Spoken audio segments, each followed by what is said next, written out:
where we give you real talk between real sisters. Real sisters. Hey, step siblings, I'm Corinne. And I'm Kayla. And you're listening to Between Sisters, where we give you real talk between real sisters and explore how art imitates life and life imitates art. Today, our source material that we got inspired by was Wicked. And we are talking about, in this concept, something that Glinda goes through. And just a little tidbit so you know where we're going with this. In Wicked, Glinda presents herself as effortlessly bubbly, confident, universally adored, but much of that is carefully maintained persona. Beneath the sparkly bubbles and all of that, she is deeply insecure, eager for approval, and often suppresses her true feelings to stay liked and powerful. Her goodness becomes a performance, masking guilt, fear, and the parts of herself she hasn't fully reconciled. So we're going to talk about that in not in the movie, but in real life, and how what she was doing in the movie reflects what happens in real life sometimes. So I want to start with, what do you think the difference of being genuinely good and being seen as good? Honestly, I think that comes with intention versus impact. Sometimes your intentions could be for good, but the impact ends up being bad, or vice versa. So I think with that, it just, Glinda wanted to be good, and she was perceived as good, even though what she was doing wasn't necessarily good. She was doing things behind the scenes. So I know in real life, it could be the same way. Like, you want to do good, and sometimes your actions are just playing out in a way that really isn't meant for good. I feel like genuinely being good is doing it from the kindness of your heart. And being seen as good definitely is something performative. So, what can I do to make myself look a certain way? And I feel like when you're coming at it from that approach, if you're only doing something to post that you did something good, or you're only doing something to put on your resume and not really doing it out of the goodness of your heart, you're not thinking about how you can really impact people for good, so it's less of an impact. So yeah, you may look good doing something, but you can tell really the difference of the impact when you're being genuinely good. So I think that's, to me, And what's the difference. I think authenticity always shines through.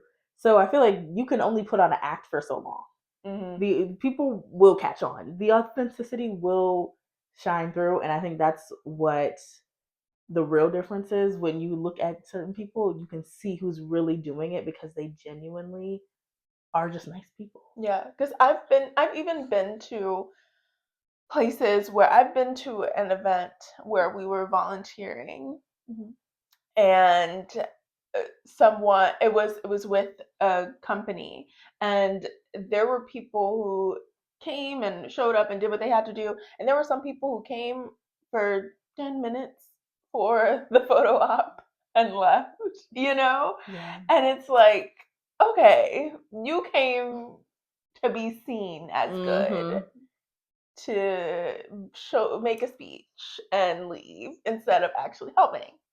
And look, though, you recognized it, even though not everyone will see it yet because they'll just see the photo. You recognize it. Other people who were there probably recognized it, picked up on it. So it's like, okay, we see what you're really about, So Okay. yeah.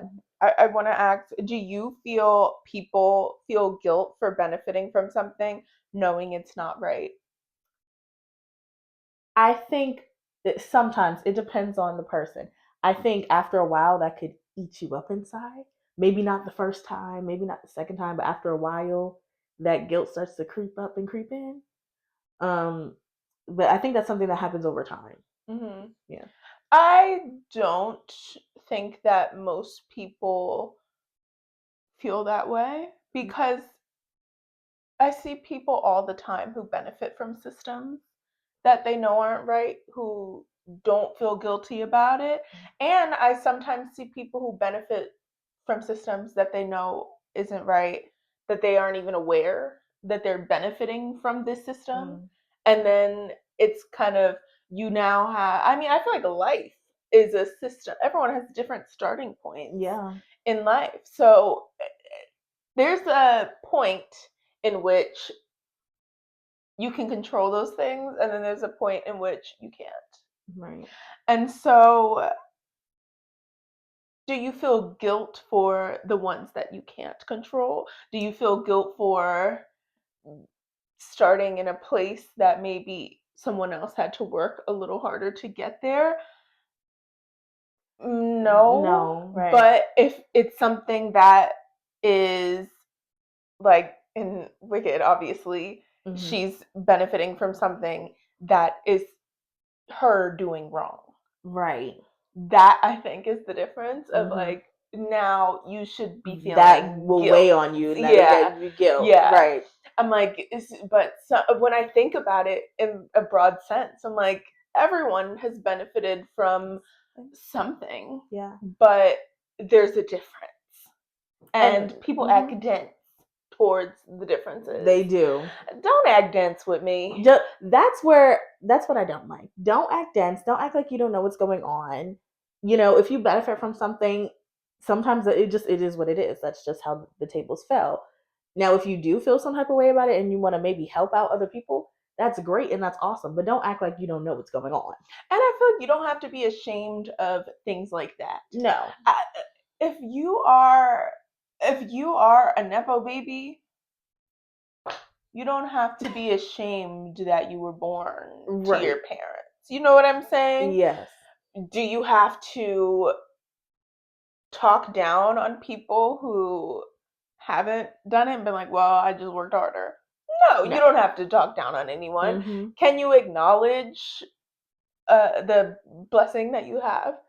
Absolutely. I think that no one is mad at someone for benefiting from something. No one is mad at someone giving their child a job. No one, you know what I'm saying? Anyone is going to do that, and you should. You should help your family. Yeah. But as long as they work for it, you know. I think what comes into play is sometimes people's attitude about it.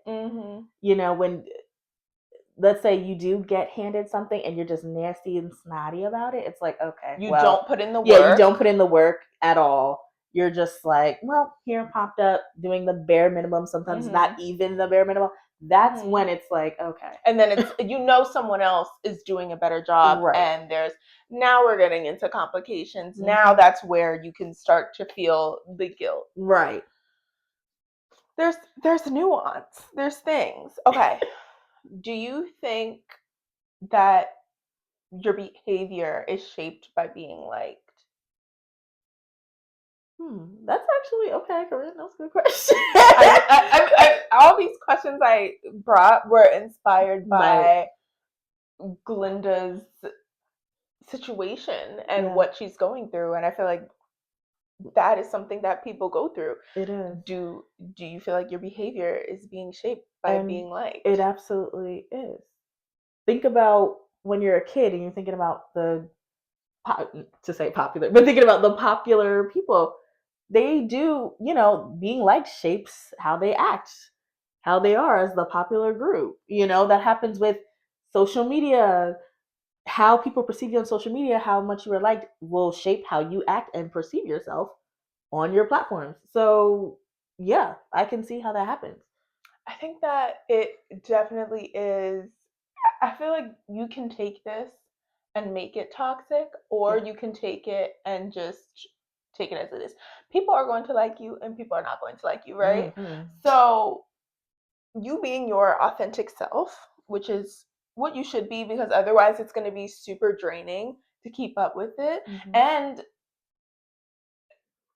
being your authentic self will show who really likes you and who really doesn't.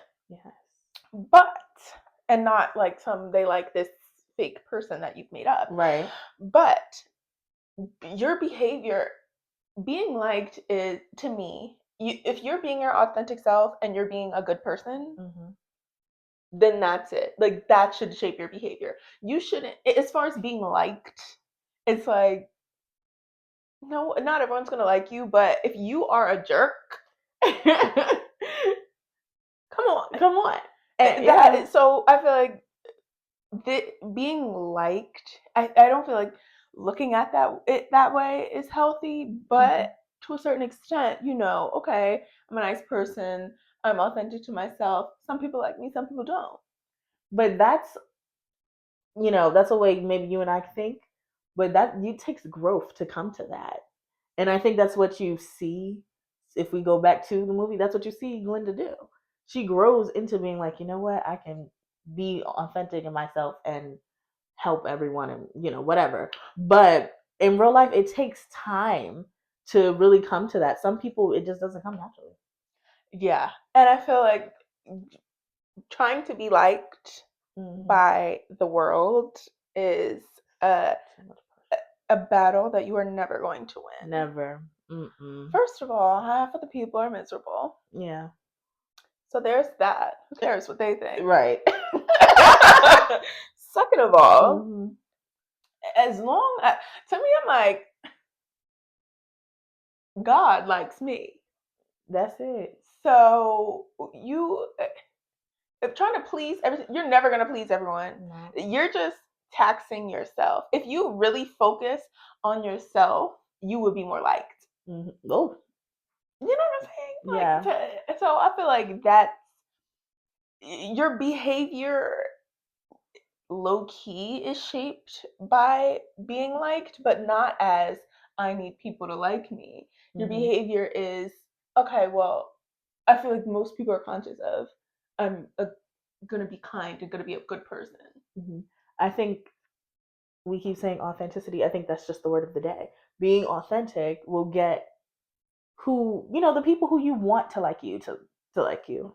And then that might matter more, than just everyone. We just shooting in the dark and everyone like that's just Like it's your too much pressure. family, Yeah. like who cares if some random person likes you? Right. Some random person in Idaho. We don't know them. Not to take a shot at Idaho, but like I don't know. We never met. Is what right. Yeah. Yeah. Have you ever held your feelings back because you didn't want to disappoint people? Uh sure, yeah. Um I think that's something I don't do anymore, but in the past, yeah. Sometimes you just don't even want to have those types of conversations. It could, be confrontational. And then when you're not a confrontational person and you don't want to see the disappointment on people's faces, sometimes you might just hold back. I know for me, you might just hold it back. Now, I can't do that because I think we just need to get it all open and out there, especially with people who you care about. Let's just get it all open and out there. We're still going to be good at the end of the day. I think it depends. Yeah. Not everything requires your opinion. Mm-hmm. That's true. So if you like when I am looking at this question that I wrote down, I'm like, okay, hiding my real feelings back because I don't want to disappoint someone. Not everything needs your 2 cents on it. Mm-hmm. And not everyone asked for your opinion for it. So if this is not conducive to the conversation or being a better person, you don't have to, if you feel some type of way about something so minute and it is gonna hurt someone's feelings or disappoint someone, it's like if this isn't helping them, right, don't do it.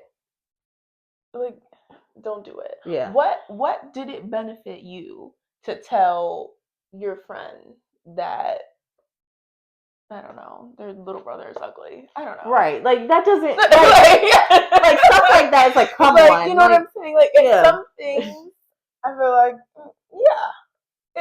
not everything needs your opinion. Yeah. Now, I wouldn't do that on something important. Important, absolutely. But little things, not everyone asked. And you might tell them, and then they're like, "So," and now you look stupid. Right now, what? We just sitting here, just down. So, like no, kind of like not everything. Mm-hmm. And I think that gets a lot of people into some mess sometimes. Right. Not everything needs your opinion. Like it's not that serious or that deep. And people don't understand Timing. Yes. Timing. It's not the right time for some of these things to come up. And then they mask it as being real. Right. But you don't have the nuance to be real because you don't understand what's going on. So you're not being real. You're being messy. You're being messy. Yeah. You're being rude. People mistake being real as being a mean person, as being rude, as being... They use that as an excuse. Right. They use it as an excuse. Real. Right. I will take your real self to the miserable bin. Right. I'm banishing you to the miserable bin. Not banishing. Okay. What do you think people are most afraid of if they drop their persona that they are putting on to whoever, to Instagram, to whatever? I think they're afraid of showing their real self. If you're making an entire persona hiding who you really are, then you're just afraid to show your real self. You're afraid of how people are going to react to the real you. Because low key, it's like, sometimes if people don't like your persona, it's like, who cares, whatever. But now you're attacking me for real. That stings a different way. So I think people are afraid of the reaction to who they really are. Like, people won't like you. Right. I think it's back to being liked. Which is okay if you show your real self and not play to what you think everyone likes or you think everyone wants to hear. What if they don't receive that? And I think that is what happens to a lot of people. I always think about when TikTok was this was at the top of last year. So this time last year, when TikTok they were like, we're shutting down TikTok at midnight. You will not have your TikTok. And everybody came on their pages like, just so you know, I actually am not this person. Right. I am like I saw one person. What was? Oh, did you see the girl who she did stay? Oh, was this the one? Oh, someone said they were a fitness influencer and she was like actually had surgery or something. Oh, wow. Or like someone came out. They were saying everything. They were. I saw someone came out. She did stay-at-home girlfriend videos, but like she was single. Oh. Like, yeah. I thought, some it would be like, actually this whole drama and fight between us, that was all made up. Right. Like, I was seeing stuff like that. So wow. So I think that people are afraid of, okay, you have built this person who you thought people would like, and they do. And now you're like, now I got to keep up with this persona. What if I slowly inch myself in there and they become uninterested? It also reminds me of that other TikToker. It was a man. I forget his handle. But he made videos his whole niche was being a regular guy. So he got up, he packed his bag, he went to work. He lived close enough to his job where he could come home for his lunch break and eat at home. So he would come home, eat, he'd go back to work, and then he'd go. Like, it was just, that was his niche. Right. Being a normal guy, like nothing influencer, nothing, just his normal life. And I guess he started to make a lot of, money doing that, and he quit his job, right?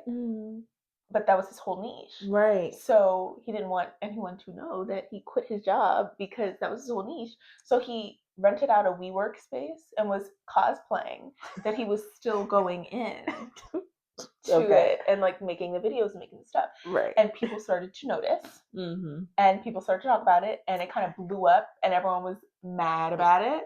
And they were mad because they're like, this is why we follow you. You quit your job and now you're cosplaying as someone who's going to work now. People were mad. Yeah. So then he came out and then started to just do it as his normal self. Right. People, a day in my life working at home for myself or something. But he still, to this day, gets a lot of hate for that. And I feel like people are afraid of that as well. People are afraid of evolution. You see people are changing on the internet. You see influencers now who have gone and elevated in life, Mhm. and now people are like, well, you're not relatable anymore, and I You don't want to just watch you. yeah. And that can be scary for them too, because they're like, well, I don't want to lose my supporters, but I'm Mhm. also evolving. You naturally evolve as a Yeah. person, and people are holding on to this persona of you that you feel pressured to keep. Yeah. I think the main thing with that, when you evolve, you will get a different type of fan base, and you Mhm. will still have those core people who just love you for Mhm. you and love to see you evolve. That's the good thing. Of course you'll shed some of the people who don't, But you're gonna gain. but you're gonna others. gain. Yeah, you're going to gain others. That's the good thing about it, Mhm. at least. And I know it's like scary to think like, whoa, everything's changing. I've seen that a lot. Some of the girls, they're like corporate girls and they share their corporate world, Mhm. stuff. And once they get, you know, enough things, now they don't really have to go to that corporate job anymore. And you see now it's more influencer stuff. And people are like, I only watched you because you were corporate, and Right. then they leave. But okay, you're gonna lose some of the people who Yeah. want that, but you're gonna gain So much. a ton of people Mhm. who, as you keep growing, you're gonna gain a ton of people who like the other Mhm. stuff. So Yeah. I think the main thing is just to stay authentic to yourself. I wouldn't try and fake it like how the guy did. Try and fake it. I think that's worse. That was an extreme. Yeah, I think that's worse because now it's story. like, are you cosplaying my life? That was an extreme And that's story. offensive. I don't like That was an extreme story. Yeah. So yeah, I don't know how they caught him. I feel like someone saw him at the WeWork or something. Oh, okay. Like, I don't know how they caught him, Mhm. but that was an extreme measure Yeah. to go. Because I've seen people slowly evolve and Mhm. move in their work as they should. If you stay the same person, you're never going to grow. Right. And people are always going to hate.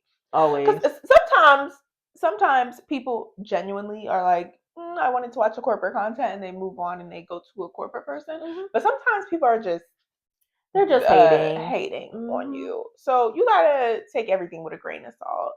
Okay. Is there a cost to always choosing niceness over truth? Over truth, yes. And I think we see that Yeah. in the movie, of course, but um, absolutely. Yeah. Because you being nice is causing. This is clearly displayed in the movie. Yes. You being nice and being nice to everyone's feelings and making sure that no one feels uncomfortable and all these things is actually hurting people. Mhm. And not telling them the truth is causing them to be mad. Imagine your best friend is going out with this makeup on her teeth.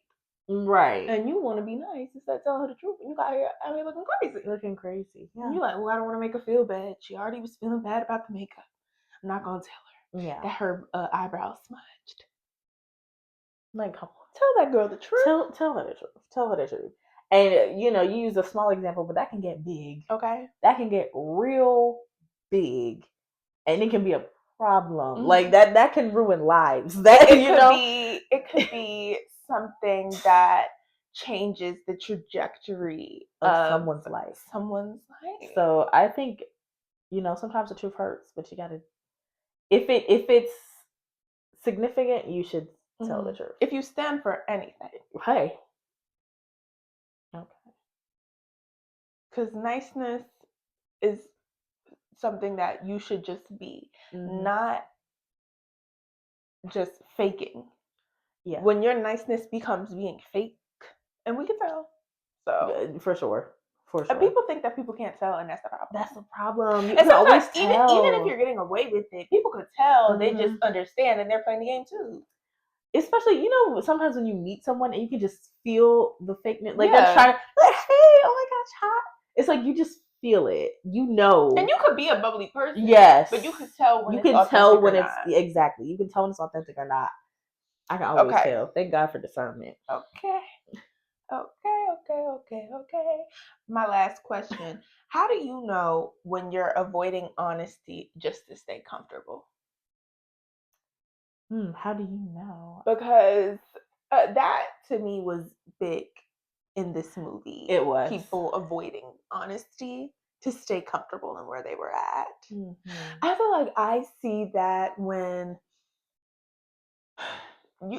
This is so important when where they're like, don't get too comfortable in your position. Make sure you're staying like in your career. Mm-hmm. Make sure you're staying, hungry and stuff.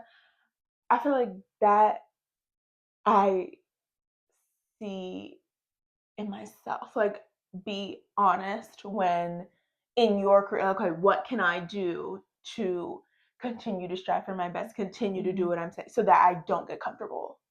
That's where I see it, and how I try to not avoid honesty in that sense.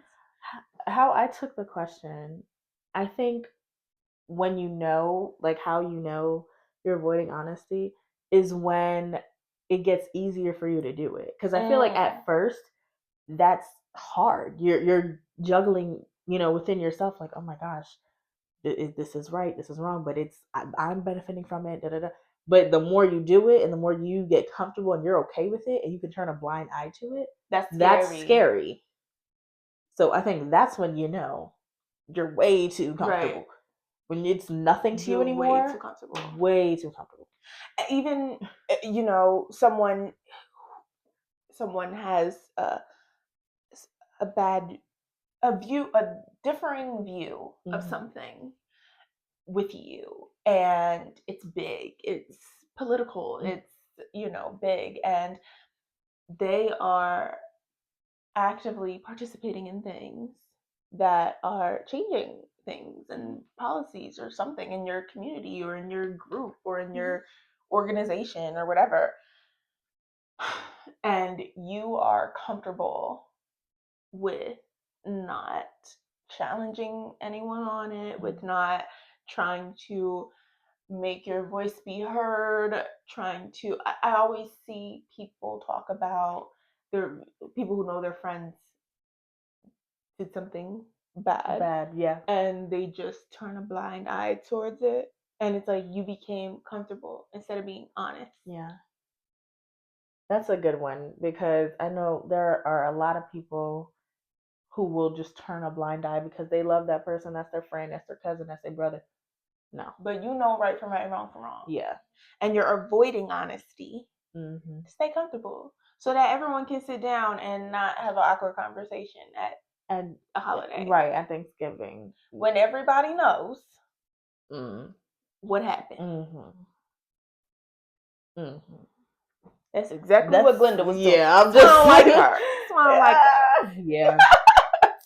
Because that's exactly what she did the whole movie. And that's what I wanted to round out with that question. Yeah. So, yeah, hello, Bubble. Hello, Bubble. Well, let us know how you feel like art imitated your life in the Wicked movie in the comments. So we are going to now do Sister Sound Off, where we interrupt the conversation and speak our minds for 30 seconds on something. I will start. Sister Sound Off. Sister Sound Off. Is that the I don't know why I did that. I don't know why I did that. It just came to me. Stop acting like you are so damsel in distress about your friends being wronged in situations so that you can benefit for it. Oh. You know exactly what you're doing, Glinda. And you need to stop letting people take the fall while you act all, when you know exactly what you're doing, and then in the end, feel like you're the only one who can benefit. Well, there you go. Some of y'all are Glindas. Yeah. And you don't even know it. Just letting people take the fall. Look at that man in the mirror. Oh. Man in the mirror. Love him. Change his ways. Okay. Ready for that Michael movie. No, same. Same. I cannot wait for that movie. Okay. We're going to do another one. Yes. 30 seconds on the clock. And go. Being ahead of your time can sometimes come with isolation. It's always they're looking at you crazy for your thoughts or your opinions on something, or stating facts that they don't know is facts yet, right? And then all of a sudden it's, oh, so and so was right. We should have been supporting so and so. So listen, if you know something is right and you know and feel that you're ahead of your time with something, just stick to it. Wait, if you need to be a little isolated, it's okay. Because at the end of the day, they're gonna come back around and be like, oh yeah, I should have been with you all along. Yeah. So not every time people are crazy. I see that with albums all the time. Mm-hmm. I'm seeing that with a particular album now. I'm seeing that. I see that people will come back around to that. Happened to the "Party on You" song by Charli XCX. Yes. That actually came out like a very long time Yes. ago. Yeah. And now people are back on. And another song by her is Track 10 also started trending. That was from a couple albums ago. I'm like, but "Party on You" really was the one like that came back. So sometimes. But even just with your thoughts, it's almost like in the movie with Elphaba. Everyone, they're trying to change her thoughts, say that she's crazy, da da da. And at the end of the movie, what do they do? No spoilers. I'm not gonna say the spoiler, but I'm just saying. And that's it. Let us know what your sister sound off this week is in the comments down below because we want to talk about it. We thank you so much for watching. Please don't forget to subscribe to our YouTube channel and follow on Spotify and Apple Podcasts. Make sure you give us a 5-star review on there as well. We thank you so much for watching and please come back for more. We're so happy you're here in 2026. Yes. And we'll see you again. Bye.